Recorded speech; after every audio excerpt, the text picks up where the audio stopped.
अस्सलाम वालेकुम जी। एग्रीटेक के नाज़रीन, क्या कोई दोस्त हमें ये बता सकता है कि ये हमने जो अनार के पौधे लगाए हैं, इनको ये देखें, ये फ्रूट हमारा फट जाता है, तो इसका कोई इलाज हमें बताएंगे। ये देखें, ये इस तरह ये भी, ये देखें, ये फट रहा है। और ये अनार जो है इसको माशाल्लाह काफ़ी लगे हुए हैं, उस साइड पे भी हैं। ये देखें, छोटे ये छोटे छोटे छोटे पौधे वो जो भी हैं फट रहे वो हैं। भी फट रहे हैं। तो ये छोटे छोटे भी फट रहे हैं, ये देखें, ये फटे हुए हैं। ये कोई हमें बताएगा कि इसको हम क्या डालें और क्या ये पौधे की तस्वीर है। ये है जनाब पौधा, फ़िलहाल ऐसा नज़र आ रहा है। ऊपर से भी अभी क्योंकि थोड़ी शाम है तो इसलिए ये ऐसा नज़र आ रहा है, तो मैं दिन की भी बना के भेज दूँगा।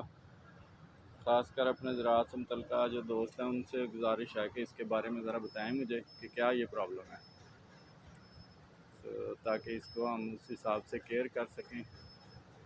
ये जनाब हमने पौधा मंगवाया था चमन से।